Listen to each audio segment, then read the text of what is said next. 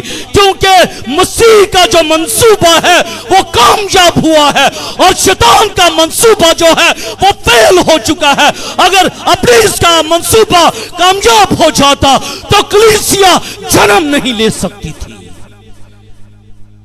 خدا کا منصوبہ کامیاب ہوا ہے، اس لیے کلیسیا نے جنم لیا ہے، اور کلیسیا بڑھتی جا رہی ہے.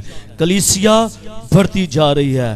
اس ابلیس نے اسے مارنے کی کوشش کی، لیکن یسوع مسیح کے بارے میں لکھا ہے کہ وہ بچہ اپنا مشن پورا کر کے آسمان پر صعود کر گیا اور خدا کے دائنے ہاتھ جا بیٹھا ہے. خدا کے دائنے ہاتھ جا بیٹھا ہے، اور وہ ایماندار لوگوں کی شفاعت کرتا ہے. دائنے ہاتھ جا بیٹھا ہے، بولیے گا، دائنے ہاتھ جا بیٹھا ہے اور ایماندار لوگوں کی کیا کر رہا ہے؟ شفاعت کر رہا ہے. لیکن ایک ایسا وقت بھی آتا ہے جب یسوع مسیح اپنی جگہ سے کھڑا ہو جاتا ہے. وہ کون سا وقت ہوتا ہے؟ وہ کون سا ٹائم ہے کہ جب یسوع مسیح کھڑا ہو جاتا ہے؟ معلوم ہے وہ وقت کون سا ہوتا ہے؟ جب کلیسیا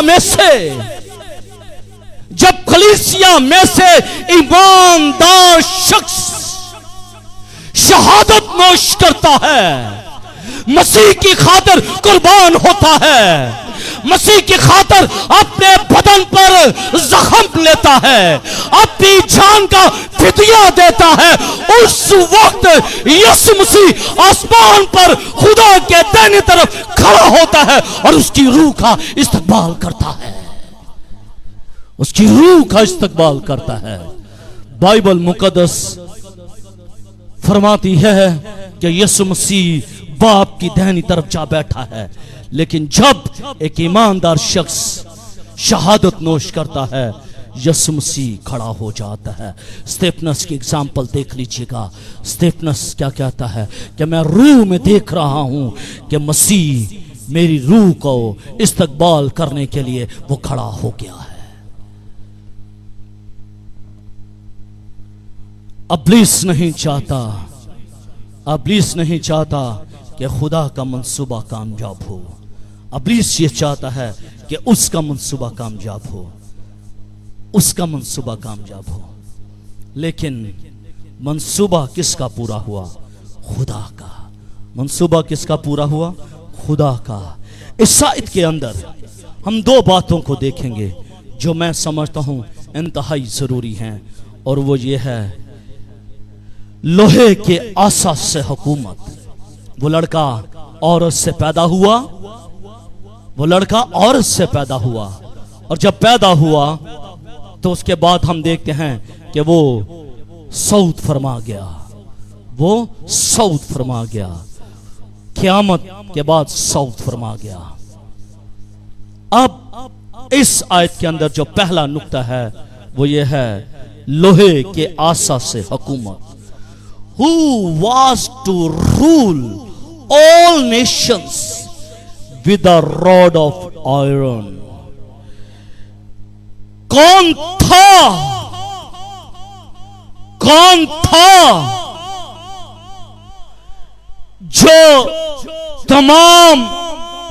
جو سب قوموں پر لوہے کے آسا سے حکومت کرے گا؟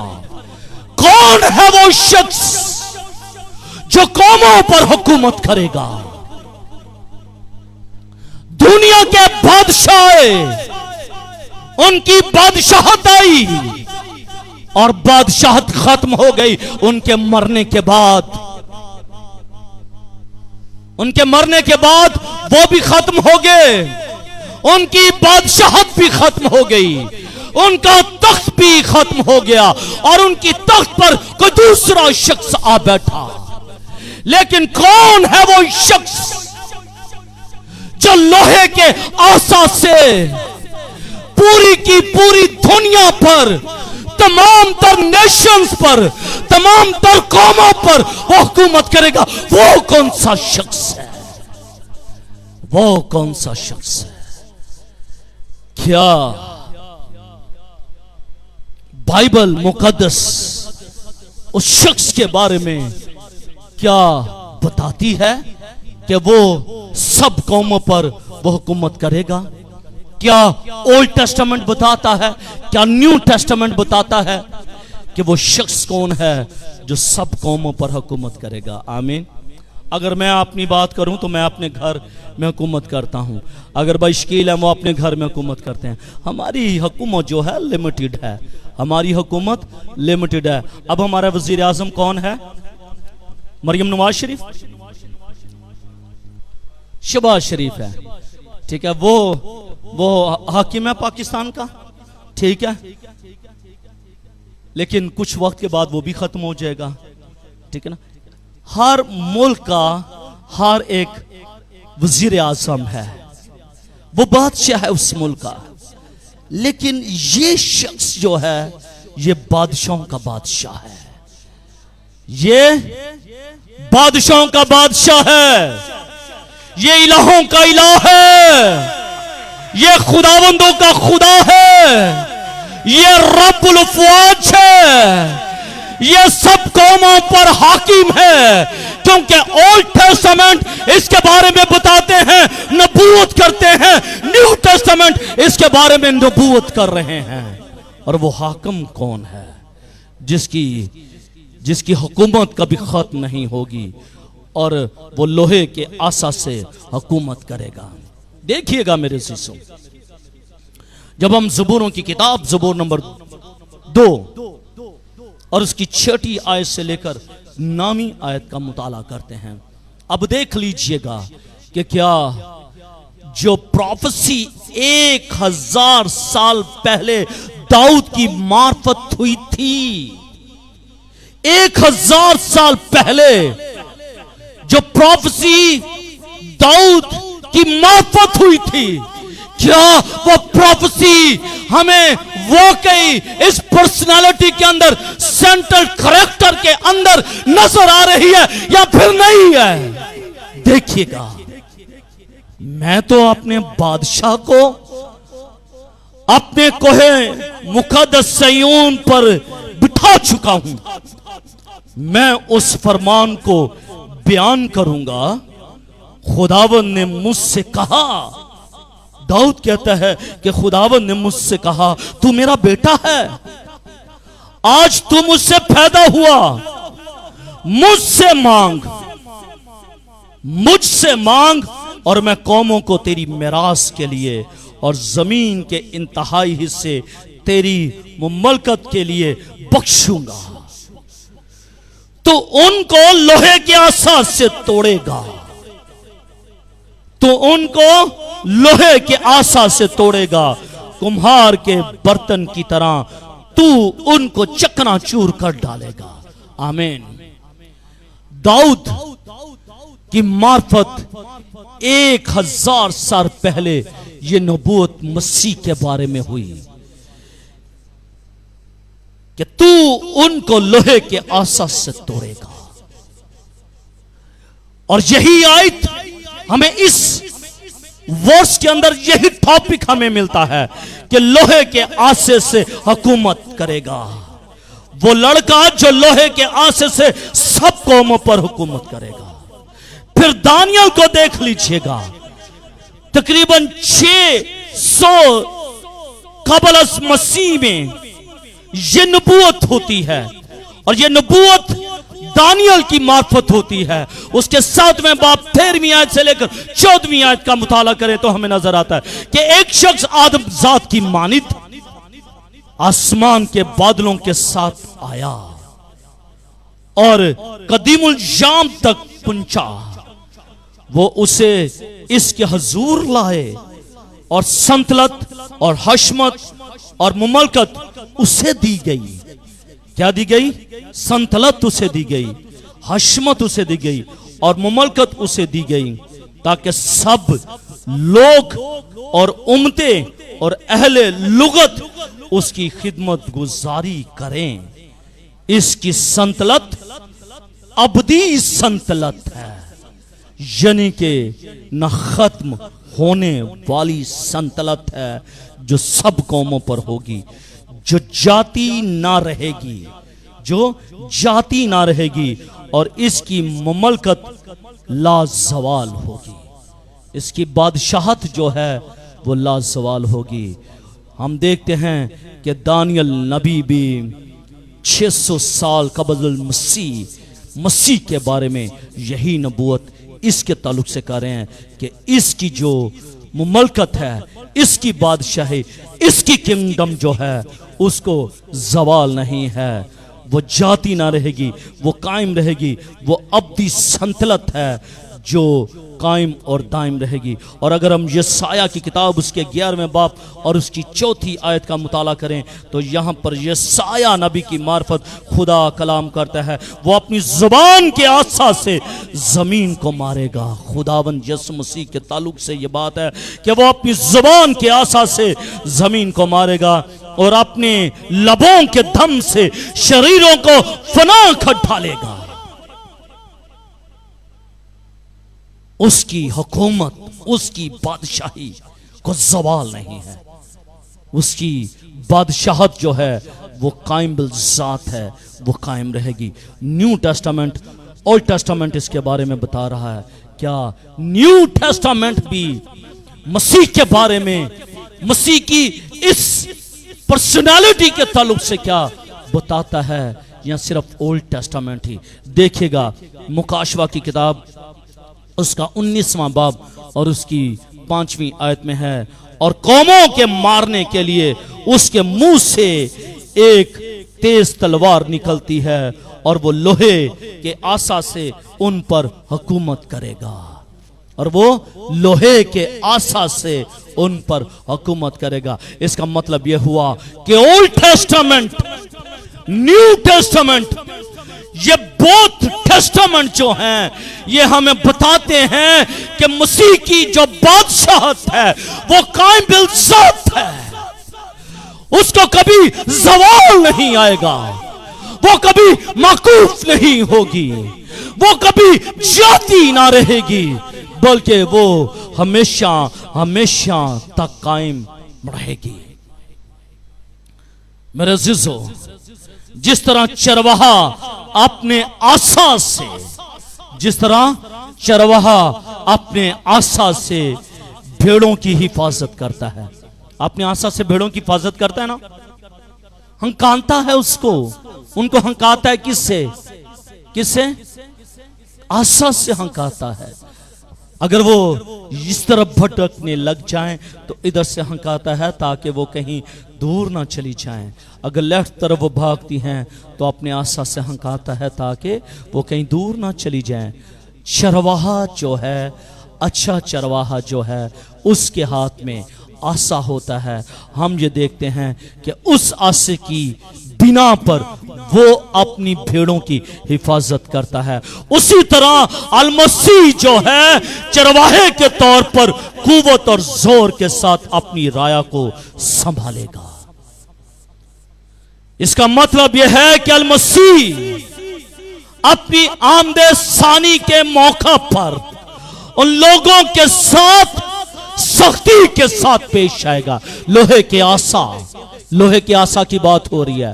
اور یسوع مسیح کے جب دوسری آمد ہوگی، سیکنڈ کمنگ ہوگی، اس کے ہاتھ میں لوہے کا عصا ہوگا اور ان لوگوں کے ساتھ سختی سے پیش آئے گا جو اس کی کلیسیا پر ظلم کرتے رہے ہیں. جو ظلم کرتے رہے ہیں وہ اس لوہے کے عصا سے ان پر پھر حکومت کرے گا، ان پر حکومت کرے گا. اس لیے اگر کوئی شخص کلیسیا کو ستا رہا ہے، اگر کوئی شخص کلیسیا کو ختم کرنے کی کوشش کر رہا ہے۔ تو میرے عزیزو، ہم دیکھتے ہیں کہ نہ تو بائبل مقدس ختم ہوئی اور نہ کلیسیا نے اپنے وجود کو ختم کیا۔ جب بھی کلیسیا کو ختم کرنے کی کوشش کی، تب بھی کلیسیا بڑھتی گئی، کلیسیا پروان چڑھتی گئی، کلیسیا کا شمار بڑھتا گیا۔ ہیلیلویا! کلیسیا کا شمار بڑھتا گیا اور کلیسیا بڑھتی گئی، کلیسیا بڑھتی گئی۔ وہ لوہے کے آسا سے ان پر حکومت کرے گا۔ میرے عزیزو، وہ وقت دور نہیں ہے، وہ وقت دور نہیں ہے کہ جب یسوع مسیح اپنی دوسری آمد کے وقت آئیں گے اور آ کر پھر ان بدکاروں کا حساب لیں گے، کیونکہ اس کے ہاتھ میں لوہے کا آسا ہے۔ اس کے ہاتھ میں لوہے کا آسا ہے، لکڑی کا آسا نہیں ہے، لکڑی کا آسا نہیں ہے، لوہے کا آسا ہے۔ اور لوہے کا آسا آپ کو پتا ہے کہ وہ مضبوط ہوتا ہے اور وہ ٹوٹتا بھی نہیں ہے۔ دوسری بات جو اس آیت میں ہم دیکھتے ہیں وہ ہے خدا اور اس کے تخت کے پاس پہنچا دیا گیا۔ خدا اور اس کے تخت کے پاس پہنچا دیا گیا۔ Who was caught up to God and his throne؟ کون ہے جو اس کے تخت کے پاس پہنچا دیا گیا؟ پہلا میرا ٹاپک تھا کہ کون ہے جس کے ہاتھ میں لوہے کا آسا ہے۔ دوسرا پوائنٹ ہے کون ہے جو خدا کے تخت کے پاس پہنچا دیا گیا؟ کون ہے؟ Who was caught up to God and his throne؟ کون ہے جسے پکڑ کر خدا کے تخت کے پاس لایا گیا، خدا کے تخت کے پاس پہنچا دیا گیا؟ میرے عزیزو، اس آیت میں تیسرا وفا جو ہے وہ 33.5 سال کا ہے۔ یسوع مسیح جب پیدا ہوا، پیدا ہونے کے بعد پھر 12 سال تک ہم دیکھتے ہیں کہ بائبل مقدس ہمیں بتاتی ہے کہ وہ اپنے ماں باپ کے پاس رہا، ہیکل میں جاتا رہا۔ پھر ہم دیکھتے ہیں اس کی زمینی زندگی کی خدمت کا دور ہم دیکھتے ہیں کہ اس کی پھر خدمت کا دور ہمیں نظر آتا ہے، اور جو ایک پیریڈ ہے بیچ میں وہ سائلنٹ پیریڈ ہے۔ بائبل مقدس اس کے بارے میں خاموش ہے۔ 12 برس کے بعد پھر اس کی جو خدمت کا آغاز ہمیں نظر آتا ہے، پھر اس کی عمر ہمیں وہاں پر ہمیں بائبل مقدس میں ہمیں نظر آتی ہے۔ خدمت کے بعد صلیب کے بعد مردوں میں سے جی اٹھنا، اور مردوں میں سے جی اٹھنے کے بعد 40 روز زمین پر رہا اور پھر صعود فرما گیا۔ ایسا ہی ہے یہ سارے کا سارا جو ہے وقت جو ہے، یہ خاموشی کا وقت ہمیں اس آیت میں ہمیں نظر آتا ہے۔ بچہ پیدا ہوا ہے اور بچہ پیدا ہونے کے فوراً بعد ہم دیکھتے ہیں کہ وہ آسمان پر ہم خدا کے تخت کے پاس دیکھتے ہیں۔ لکھا ہے اس کا بچہ یک خدا اور اس کے تخت کے پاس تک پہنچا دیا گیا۔ اگر ہم خداوند مسیح کی طرف دیکھیں تو وہ پیدائش کے فوراً بعد یک خدا کے تخت تک نہیں پہنچائے گئے، بالکل نہیں۔ فوراً جو ہے کہ ابھی پیدائش ہوئی ہے، پیدائش کے فوراً بعد وہ خدا کے تخت کے پاس پہنچا دیا گیا، نہیں، ایسا نہیں ہے۔ بلکہ وہ 30 برس تک اپنے والدین کے گھر میں رہے، اپنے والدین کے گھر میں رہ کر انہوں نے دنیاوی کام کاج کیے، اپنے ماں باپ کو لک آفٹر کیا اور اپنے گھر میں وہ رہے۔ لوکا کی انجیل اس کا 3 باب اور اس کی 23ویں آیت میں یہ بات رقم ہے۔ جس طرح دوسرے انسانوں کی طرح گھر کا سارا کام کاج کیا انہوں نے، اور وہ مسیح جو ہے وہ بڑائی کا کام کرنے والے تھے۔ ایسا ہی ہے، وہ بڑائی کا کام کرنے والے تھے۔ اس کے بعد 3.5 برس تک انہوں نے منادی کی. 30 سال کی عمر میں ہمیں نظر آئے اور 30 سال کی عمر کے بعد 3.5 سال تک وہ منادی کرتے رہے, خدمت کرتے رہے, نجات کا کام کرتے رہے, شفا کا کام کرتے رہے, منادی کا کام کرتے رہے. وہ 3.5 سال تک انہوں نے صلیب سے پہلے انہوں نے منادی کی اور پھر صلیب پر اپنی جان کے دینے کے 3 دن بعد مردوں میں سے جی اٹھے اور اس کے بعد 40 دن کے بعد آسمان پر اٹھائے گئے. یہ ہے ان کی زمینی زندگی کا دور. اس طرح خداوند مسیح کی پیدائش اور آسمان پر اٹھائے جانے کا جو دورانیہ ہے وہ تقریباً 33.5 برس کا عرصہ ہے, جو باقی وفوں کی طرح نظر انداز کیا گیا ہے. کیونکہ اگر اس آیت کے اندر ان تمام تر باتوں کو لکھا جاتا تو پھر شاید بائبل مقدس کے اوراق بہت زیادہ ہو جاتے. اس لیے جو یہ سال ہیں 33.5 سال کا جو عرصہ ہے ان کو خاموشی کا عرصہ کہا گیا ہے اس آیت کے اندر. اس عرصے میں شیطان نے خداوند مسیح کو بدنی طور پر ختم کرنے کی کافی کوشش کی, بدنی طور پر ان کو مارنے کی کوشش کی, بدنی طور پر ان کو ختم کرنے کی کوشش کی.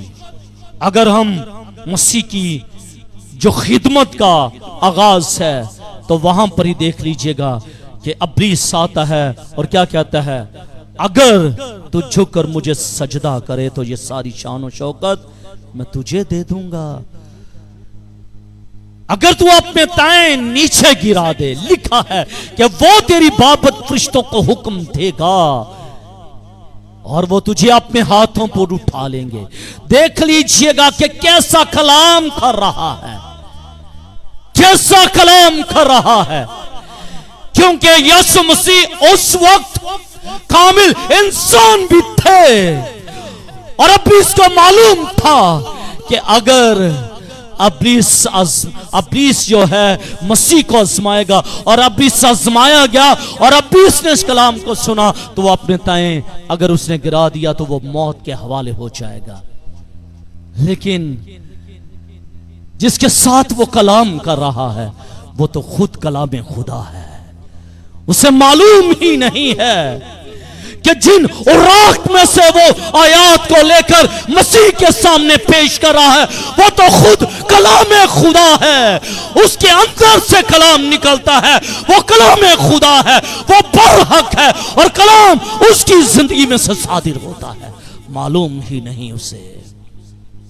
لیکن ابلیس یہ چاہتا ہے کہ وہ کسی نہ کسی طریقے کے ساتھ اس کو مارنا چاہتا ہے, پیدائش کے وقت مارنا چاہتا ہے, خدمت کے آغاز میں اسے مارنا چاہتا ہے. اور آج بھی ابلیس جو ہے وہ ایمانداروں کو ختم کرنا چاہتا ہے. جو نیولی مسیح میں آتے ہیں, جو نئی پیدائش کا تجربہ حاصل کرتے ہیں, ابلیس ان کو شکست دینا اور ابلیس ان کو مارنا چاہتا ہے. لیکن ضرورت اس بات کی ہے کہ ہم نے ابلیس کا مقابلہ کرنا ہے بائبل مقدس میں سے, جس طرح یسوع مسیح نے اس کے ساتھ مقابلہ کیا. مجھے اور آپ کو بھی اور نیولی جو مسیح میں پیدا ہوتے ہیں ان کو ہمیں چاہیے کہ وہ ابلیس کا مقابلہ کریں. کیونکہ کلام یہ کہتا ہے اگر تم ابلیس کا مقابلہ کرو گے تو وہ تم سے بھاگ جائے گا, وہ تم سے بھاگ جائے گا. میرے عزیزو, کافی کوشش کی جس کا ذکر پہلے بڑی دفعہ ہو چکا ہے مگر وہ کامیاب نہ ہو سکا. یہاں یہ ذکر کرنا ضروری ہے کہ خداوند مسیح نے ایک خاص وجہ بتائی تھی کہ کیوں وہ اپنے باپ کے ساتھ اس کے تخت پر بیٹھ گیا. ایک خاص وجہ ہے جس وجہ سے وہ باپ کے تخت کے پاس جا بیٹھا ہے. ایک خاص وجہ ہے. معلوم ہے آپ کو, اگر وہ وجہ, اگر وہ چیز ایماندار کی زندگی میں بھی آ جائے تو یقیناً ہم بھی اس کے ساتھ تخت پر بیٹھ جائیں گے. آمین. تو کیا آپ چاہتے ہیں کہ اس کے تخت کے پاس جا بیٹھیں جیسے مسیح بیٹھا ہے؟ جیسے مسیح بیٹھا ہے. مسیح سویا نہیں تھا, مسیح سویا نہیں تھا, مسیح اٹھا ہوا تھا. تو اگر آپ سو گئے تو پھر 10 کنواریوں کی طرح حال ہوگا جو سوتی رہیں اور ان کی کپی میں تیل نہ تھا. کیوں بیٹا؟ ان کی کپی میں تیل نہ تھا اور وہ سوتی رہیں. جب دولہا آیا تو دولہے نے اندر آنے کی کوشش کی تو ان کنواریوں نے کیا کہا؟ باقی کنواریوں سے ہمیں تھوڑا سا تیل دے دو تاکہ ہم بھی اپنے مشلوں کو جلا سکیں. لیکن انہوں نے دینے سے انکار کر دیا. اور پھر جن کے پاس آئل تھا, تیل تھا, جن کے جو چراغ تھے جل رہے تھے, وہ اس کے ساتھ ضیافت میں شامل ہو گئے. اور اگر آج ہماری زندگیوں کے جو شعلے ہیں وہ جلتے رہے تو پھر ہم بھی اس کے ساتھ داخل ہو جائیں گے, انٹر ہو جائیں گے. اور اگر ہماری زندگیوں کے چراغ بجھ گئے تو پھر ہم مسیح کے ساتھ داخل نہیں ہو پائیں گے. اس لیے ایک خاص وجہ تھی, ایک خاص وجہ تھی مسیح کی زندگی کے اندر کہ وہ باپ کے دہنے طرف جا بیٹھا ہے. اور وہ وجہ یہ ہے کہ خداوند مسیح غالب آئے ہیں. ہیلیلویا. یسوع مسیح غالب آئے ہیں. کس پر غالب آئے ہیں؟ یسوع مسیح موت پر غالب آئے ہیں. یسوع مسیح ابلیس پر غالب آئے ہیں. یسوع مسیح دنیا پر غالب آئے ہیں. یسوع مسیح جسم پر غالب آئے ہیں اور یسوع مسیح گناہ پر غالب آئے ہیں. ہیلیلویا. یہ ہے وہ وجہ جن پر وہ غالب آ کر خدا کی دہنی طرف وہ جا بیٹھا ہے. اگر آج ہم بھی کوئی نبی, کوئی پیغمبر اور کوئی انسان نہ تو موت پر, نہ ابلیس پر, نہ دنیا پر, نہ جسم پر, نہ گناہ پر غالب آیا ہے کوئی؟ اگر ہے کوئی تو لیٹ می نو. کون ہے ایسا نبی, کون ہے ایسا پیغمبر جو مردوں میں سے جی اٹھا ہے کوئی؟ نہ. ہے کوئی شخص ایسا جو جسم پر غالب آیا ہے, جو جسم کے گناہ پر غالب آیا ہے؟ نہ. ہے کوئی شخص جو شیطان پر غالب آیا ہے؟ نہ. کوئی انسان غالب نہیں آیا ماں سوائے مسیح کے. ماں سوائے مسیح کے وہ غالب آیا ہے, موت پر غالب آیا. تیسرے روز اس نے مردوں میں سے جی اٹھ کر موت پر فتح کا نعرہ مار دیا ہے. اے موت تیری فتح کہاں رہی؟ اے موت تیرا ڈھنگ کہاں رہا؟ ہیلیلویا. اس نے موت پر فتح پائی ہے. اور اگر اس نے فتح پائی ہے تو وہی فتح اس نے مجھے اور آپ کو دی ہے تاکہ میں اور آپ بھی موت پر غالب آ سکیں. ہیلیلویا. میں اور آپ بھی موت پر غالب آ سکیں. میرے مزیو, کیا ہم موت پر غالب آ سکیں گے؟ میرے عزیزو, کیا میں اور آپ شیطان پر غالب آئیں گے؟ کیا ہم دنیا پر غالب آئیں گے؟ کیا ہم جسم پر غالب آئیں گے؟ کیا ہم گناہ پر غالب آئیں گے یا پھر نہیں؟ اگر ہم ان پر غالب آئیں گے تو وہ تخت جو اس نے میرے لیے اور آپ کے لیے رکھے ہیں ان پر بیٹھ کر میں اور آپ بیٹھ کر ہم فرشتوں کا انصاف کریں گے. ہم فرشتوں کا انصاف کریں گے. اور اگر غالب نہ آئے پھر نہیں, اگر غالب نہ آئے پھر نہیں.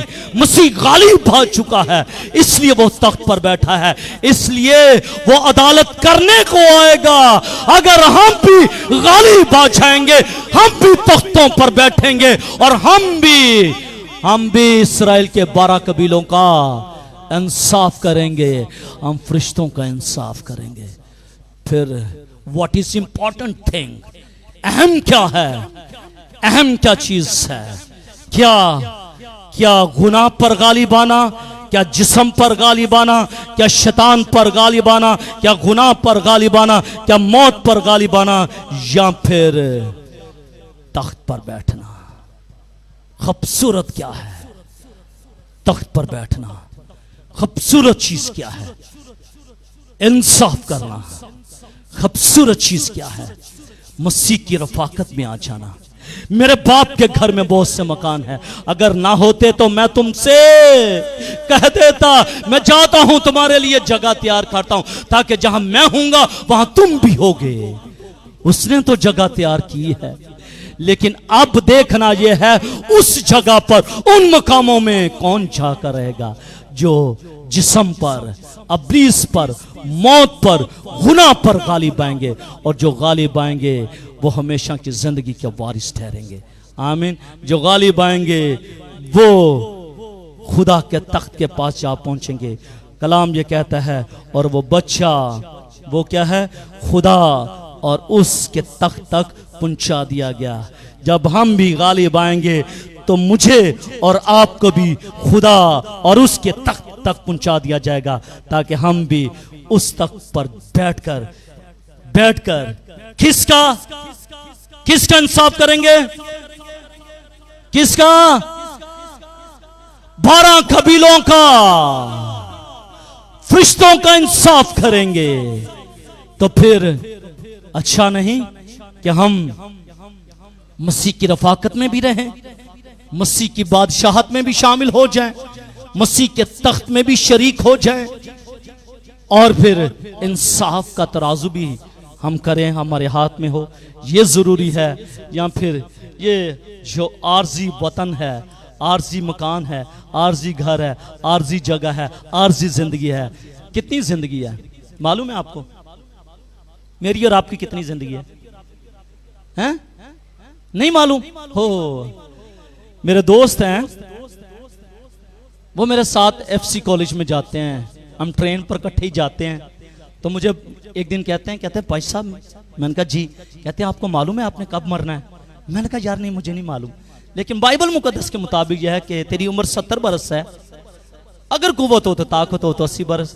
اب معلوم نہیں مجھ میں قوت ہے کہ نہیں ہے، لیکن 70 برس تو جیوں گا میں، 50 ہو گئی یا 20 سال اور جیوں گا۔ کہتا ہے کل جب میں اپنے گھر میں گیا نا رات کو، تو میرا بیٹا مجھے کہتا ہے پاپا آپ کو پتہ ہے آپ نے کب مرنا ہے؟ میں ڈر گیا، میں نے کہا شرم کر۔ کہتا نہیں پاپا آپ کو پتہ ہے آپ نے کب مرنا ہے؟ کہتا نہیں مجھے نہیں پتا میں نے کب مرنا ہے۔ کہتا میں آپ کو بتاتا ہوں کہ آپ نے مرنا کب ہے۔ کہتا وہ کیسے؟ کہتا مجھے موبائل دے، میں ابھی آپ کو بتاتا ہوں۔ کہتا اس نے گوگل نکالا، گوگل میں پتہ نہیں میری ڈیٹ آف برتھ ڈالی، چیزیں ڈالی اس نے کچھ، اور اس نے بتا دی کہ پاپا جی آپ نے اس وقت مر جانا ہے، اس وقت مر جانا ہے۔ دیکھیے گا سائنس کس قدر ترقی کرتی جا رہی ہے۔ پیدائش کا تو وقت معلوم تھا، معلوم کر لیا انسان نے، لیکن موت کے بارے میں نہیں۔ لیکن اب سائنسدان، آئی ٹی والے اور زیادہ قریب آ رہے ہیں، موت کے بھی قریب آ رہے ہیں کہ معلوم پڑ جائے۔ لیکن یہ دیکھیے گا یہ تو ایک دنیاوی چیز ہے، ہم اس پر بلیو نہیں کرتے، ہم بلیو کرتے ہیں خدا کے کلام پر، جس نے کہا جان دینے کا حق بھی مجھے ہے اور جان لینے کا حق بھی میرے پاس ہے، اور کوئی اس اختیار کو مجھ سے چھین نہیں سکتا۔ آمین۔ کوئی اس اختیار کو گوگل کا کوئی فادر بھی آ جائے تو کوئی اس اختیار کو مجھ سے چھین نہیں سکتا۔ آمین۔ 50 سال زندگی گزر گئے، 20 سال رہ گئے، اب دیکھیے گا 20 سال میں مجھے اور آپ کو بچنا ہے۔ 20 سال اگر کسی کی 40 ہے تو اس نے 30 سال بچنا ہے۔ کس سے؟ شیطان سے، گناہ سے، جسم کی خواہشوں سے بچنا ہے۔ اور 30 سال بچنے کے بعد ریوارڈ کیا ملے گا معلوم ہے؟ 1000 سالہ بادشاہت۔ ہاللیلویہ۔ 1000 سالہ بادشاہت وہ بھاری ہے یا پھر 30 سال کا دورانیہ بھاری ہے؟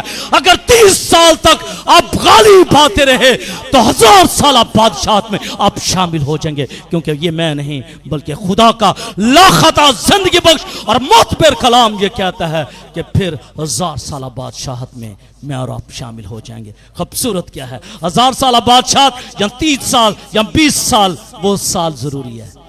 1000 سالہ کیوں؟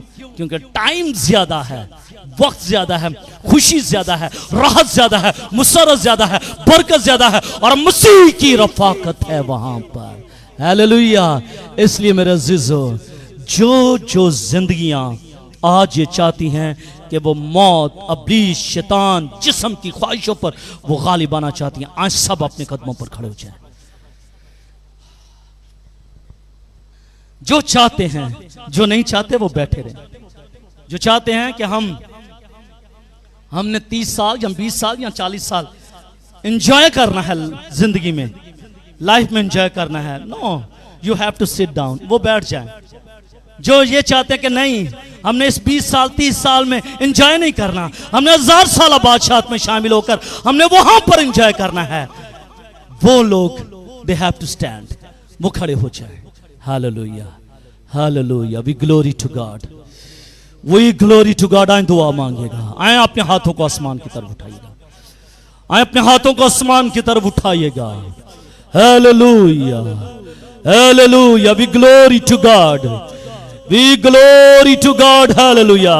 بیٹی راہب آئیں گی اور وہ دعا کریں گی اور خدا سے کہیں گی کہ خدا، ہم نے یہ تھوڑا وقت دنیا کے ساتھ نہیں بلکہ ہم نے 1000 سالہ بادشاہ تیرے ساتھ گزارنی ہے، اس لیے ہم ان تمام تر باتوں، تمام تر چیزوں پر ہم غالب آتے ہیں۔ ہاللویا۔ سب دعا کیجئے گا، سب دعا کیجئے گا۔ ہاللویا۔